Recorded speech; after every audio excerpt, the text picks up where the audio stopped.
This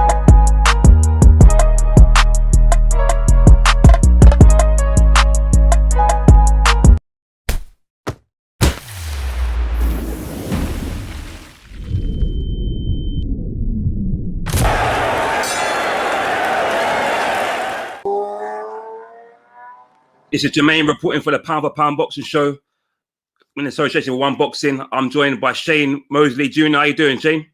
I'm doing great, man. Just finished up a little bit of training and heading home.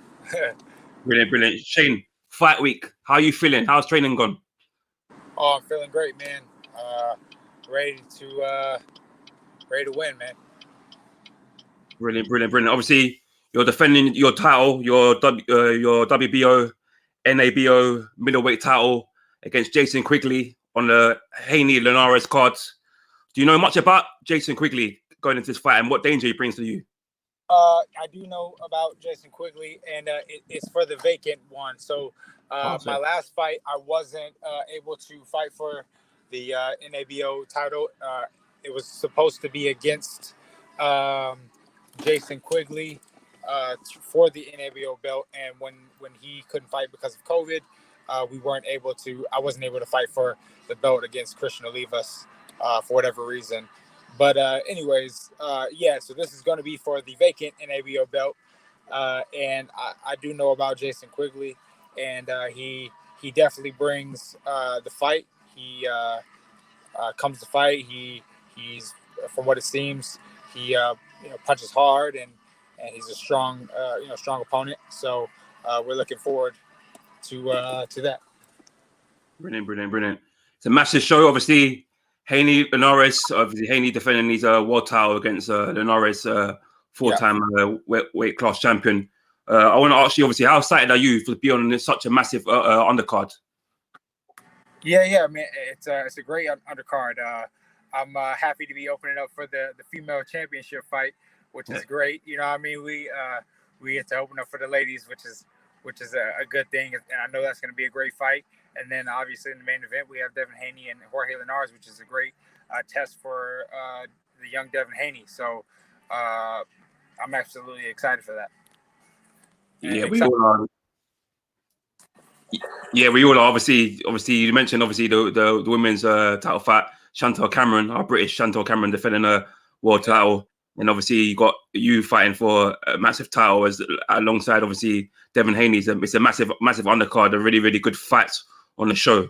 I want to talk a bit about your father. Obviously, I want to ask you. I asked a lot of fighters this. A lot of fighters like Chris Eubankjr, Conor Benn, who've had legendary fathers pave the way for them. I want to ask you: do you feel much pressure, obviously having the Mosley name going into fights? No, man, no pressure, man. Just doing my best, man. Just fighting for me. You know what I mean? I can't fight for my dad. My dad fought for himself. You know what I mean? And same with Chris Eubank Sr. He fought for himself, and so on and so forth, right? And we as the sons of legendary fighters, we just got to fight for ourselves, and hopefully that's enough. Hopefully that they see us for who we are. And honestly, Chris Eubank Jr., Conor Benn, these are great fighters, man. Like they're both shown greatness. I mean, they are both going to be, in my opinion, world champions. Same with Kasazu's son, Tim Tszyu. You know, paving his way. Ricky Hatton's son, he's paving his way. You know, I mean, I like seeing that. I like seeing, you know, I mean, these fighters fighting for themselves, and that's what I'm doing. I'm fighting for myself. Yes, my dad had his time, and he's great, and I'm appreciative for him, his notoriety, and obviously people recognize him as a great fighter, as he should be. And but that's done, right? I'm fighting for me. I'm fighting for my legacy, and hopefully, when it's all said and done, I can sit right next to him and say, "I was a champion too. I was great too."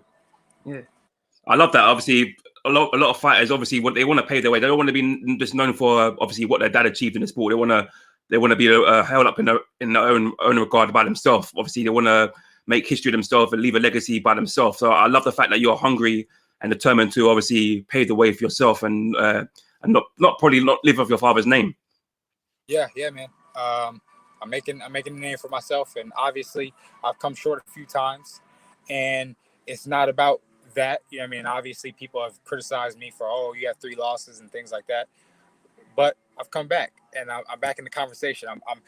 You know, we're not shown, you know what I mean, for your losses. If you let that define you, if you let your shortcomings define you and don't rise from that, then that's your fault, right? So yes, even at this point, I have lost before, but that's in the past, and I'm going to move forward and become a champion and become great in my own right. So I want to ask, obviously, before I go on to Jason Quigley again, obviously, I want to ask you, obviously, how influential, though, has your dad been in your career so far? I mean, shoot, my dad has played a massive part in my career, and obviously he was my trainer. You know, he's my father. He provided a incredible life for me. Without him, you know, my life wouldn't be the same. And as far as my boxing career, I feel like without him, without his mindset, without his you know, just encouragement and everything that he has given me throughout just experiences. I've been able to spar with many people because of him. I've been able to be in camps because of him. Just so many different experiences that are invaluable to my career that I'm thankful for him, right?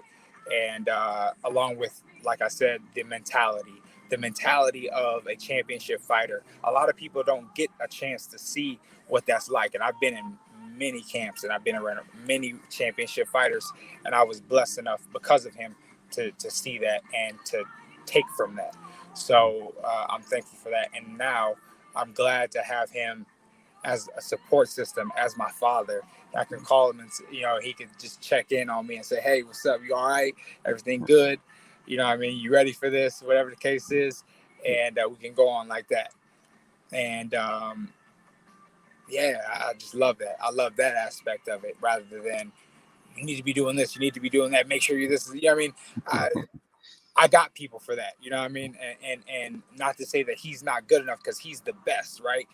But it's hard to say that I'm doing this for myself when people always see you in the corner. You know what I mean? And for me, it was best if I'm going to really truly build my own with this, I have to really truly build my own with this. Brilliant. I love that. I love that mindset. I really love that.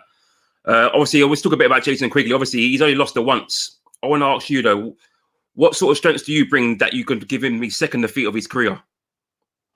Well, I like to say that I'm, you know, a good boxer, and I think that that's what is going to take to offset some of the things that he does. He's, you know, he's a pressure fighter. He throws hard shots. He comes to fight. He brings the fight. But if you can neutralize that and implement your game plan, I think that it will benefit me in the end. Yeah. Brilliant. Obviously, I want to talk a bit about the middleweight division because you've got some very, very good American fighters out there. I'll follow it over here. Obviously, I'm going to mention a few names. Obviously, we still got Gabriel Rosado. You still got the Durrell brothers. You still got Anthony Sims Jones Jr. You've got Edgar Balaga as well. You've got Stephen Nelson as well. Obviously, these are big fights out there. Potentially, it could happen for you if you come through it. If you could pick one of these opponents to maybe fight in the future, who would it have been? Well, I think the weight class that you just named was the 168 division, and I'm not 160. I'm 160 pounds. But no worries. I don't really have anybody in particular. You know what I mean? The way that I look at it is you got to take one step at a time, right? Yeah. I got to deal with this step. Maybe if we after we, you know, I get the victory on Saturday, I can have a better answer for you.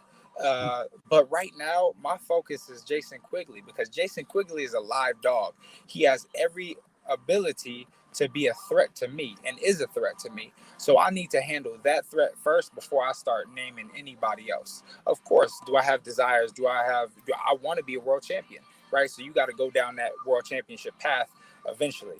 But if I don't pass this step, I can't get to the next step. You know what I mean? Yeah. Obviously, we will talk about, obviously, the people in your weight class. Obviously, you have got the likes of Demetrius Andrade, who is a WBO middleweight champion. Obviously, would you one day welcome a fight with him in the future if you was to get through this fight with Jason Quigley and keep winning? Would you welcome a fight against someone like Demetrius Andrade in the future? Of course, man. He's the champion. He's the top dog at this weight, or one of the top dogs, right? So of course, I would welcome a fight with him. I would welcome a fight with any of the champions, because if I get myself in that conversation, I want to be a champion. So yes, the Demetrius Andrades, the Muratas, the who we got Charlo, we got Triple G. I mean, I don't think that Canelo's coming down to my weight class anymore. I think he's handling 168. But if ever, you know what I mean, he did. I mean, obviously, like that's an incredible fight, right? You know, that's the fight that anybody wants. I mean, shoot, I'm sure anybody would fight him right now. So with that being said, yeah, all the top dogs at this weight, that's what I would want when I get myself in the position for that. Brilliant. Obviously, let's talk a bit about the main event. Obviously, this is Linares versus Haney. Haney's defending his world title. I want to ask you, though, who do you think will win this fight? Obviously, it's a massive fight for Devin Haney, experienced world champion in Linares. He's been there, done that. He's been there with the best. He's reigned for a long time. How do you see this fight going, this main event? Well, I see that if I'm gonna just speak bluntly, I think that Devin Haney should win this fight. You know, and Jorge Linares is a stablemate of mine. As far as like, yeah, he's with Golden Boy as well. But you know, Devin Haney, in my opinion, has a lot of things to be great, but he has to be very careful, because obviously, when Jorge Linares is at his best, he's very dangerous, and we saw that with Lomachenko, right? We saw that at any point in time, he's dangerous. So yes, I do think that the young lion has what it takes in order to win, in order to be victorious in this fight. But I do feel like Jorge Linares has every skill, everything he needs to upset this young kid too. So if Devin Haney sticks to his game plan and stays sharp and box like we know that he can, I think that he should come out with the victory. Now, he just has to be very, very careful, because Jorge Linares is dangerous, and he's shown that time and time again. Yeah, 100%. Obviously, his last real test was for Haney was against Gamboa. Obviously, people didn't really rate his performance too well. Obviously, Linares will give him another stern test. Obviously, Linares has been there with the great, so he has to be at his best. He has to probably go up a notch in this fight if he's to retain these titles. I absolutely agree. I think he has to, you know, step it up, bring his level up, and you know, just stay sharp. I think that's really what it comes down to. And if he's sharp, he will most definitely be at his best. And I'm, you know, I really, you know, don't care who wins. In my opinion, I just want to see a great fight. I just want to see, you know, the best fight that possibly can happen. So with that being said, I just hope it's a great fight. I hope it lives up to what I think it's going to be, which is a great test and a great fight. And we'll see what happens. Yeah. I want to ask you two more questions before I let you go. Obviously, we had a massive fight on the weekend just gone in Vegas. Josh Taylor versus Jose Ramirez. Josh Taylor becoming the undisputed champion. I want to ask you, how well did you rate his performance, and how well can this guy go? How far can Josh Taylor go in terms of, can you see him going up to 147 and fighting some big welterweights?